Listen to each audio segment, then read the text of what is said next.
Mansell's next brush was with Berger, who appeared to try to push him off the road, sending Mansell into a spin at 190 miles an hour, which he did brilliantly to control.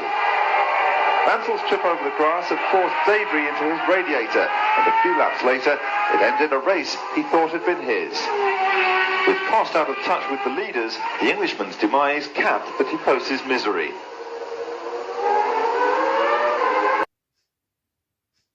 Oh, what's that wheel off? It's a Ferrari, and it's not. It's a Minardi, and it looks to me as though there's been an accident in the pit lane now, and it's a Ferrari mechanic that's on the ground. I'm guessing because I didn't see it happen, but it's clear that a wheel came off the Minardi, which may well have happened as a result of a collision in the pit lane. But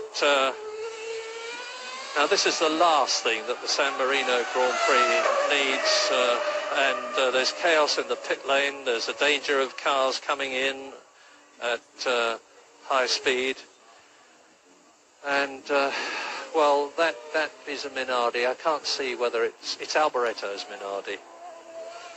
And there's Gerhard Berger in his overalls.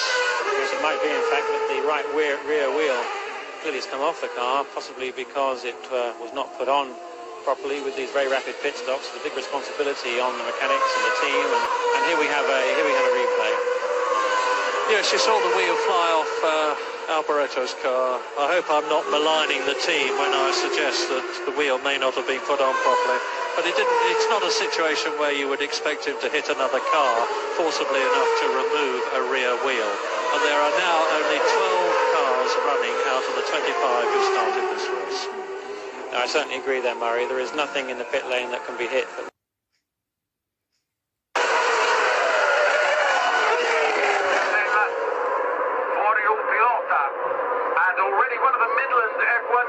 I think it's Christian Albers. The car is upside down at the moment.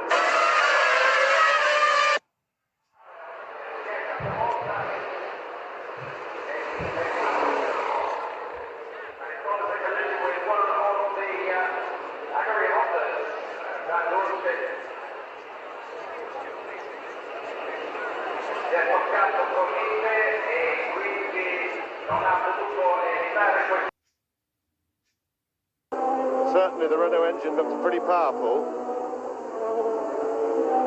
and although Ferrari's engine probably isn't quite as powerful. Oops, and big problems. That was something broken on the car for sure. Big crash by Berger. Without any doubt, it went straight on.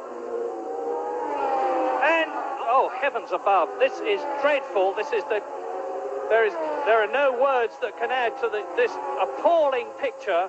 The car off.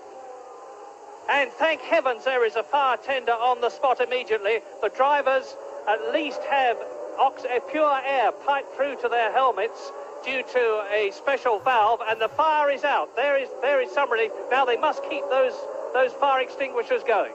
Yes, the fire is out for the moment, but Berger must have been hurt in that because the car is the right way up, and if he hadn't been injured, I'm sure he would have hopped out.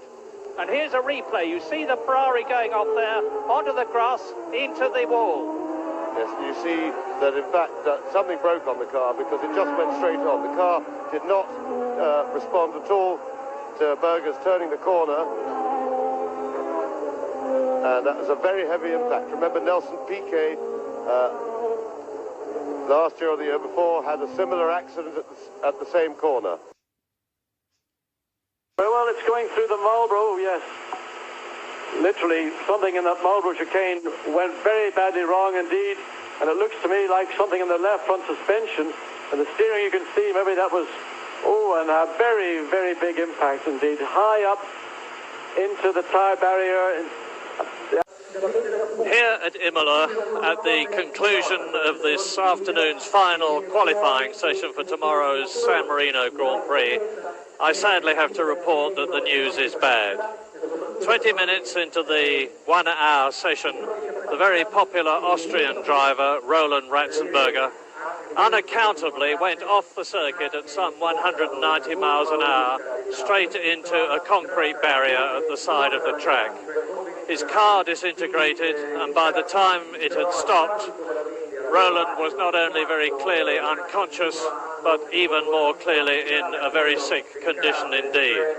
Now, the medical facilities here are superb, and doctors, Professor Sid Watkins, the FIA's doctor in charge, were on the scene immediately, applying cardiac massage and other resuscitation techniques. Ratzenberger was taken to Bologna Hospital by helicopter, and we have just had the very sad news that he has succumbed to his injuries. This confirms the fact that nobody had any doubt of, that Grand Prix racing is a dangerous sport. It now requires the drivers who have qualified for tomorrow's event to examine themselves and decide what they want to do about it. Really not losing much to Senna at all. I would say basically he's right with him. Well, we are right with Michael Schumacher now, and Senna! My goodness! I just saw him plunge off to the right, and Senna has joined Pietro Lamy and JJ Letter in a shattered motor car. You can see the debris on the right. What on earth happened there? I don't know. Whether it was a sudden loss of downforce for some reason, but Senna is still in the car. It means to say, of course, that Schumacher has gone into the lead, but the important thing is now, how is Ayrton Senna, with the marshals already waving the yellow flags? No passing. Yes, this looks very severe indeed, I must say. It looks like this corner that Senna was going around is absolutely flat out. It's 185 miles an hour. We really should be seeing some medical attention coming quickly here to the Williams with Senna. His head is very still in that car. The car has clearly gone straight on. This is a little bit like the accident that beset. He really needs help in that car. There is nobody coming to him at the moment. As his head's moved, I think I just saw his head move a little bit then. The race has been stopped. The red flag is out.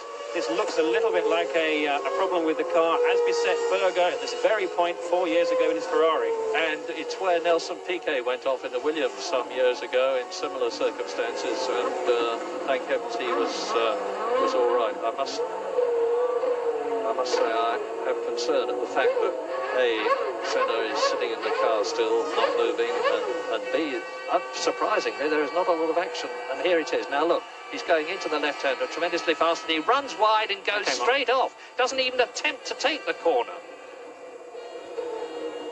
And, well, I say that's about 190 miles an hour at that point, the exit from the Tamburello. They're still building up speed, but it was not very far short of 200 miles an hour. You can see the debris pouring off the car.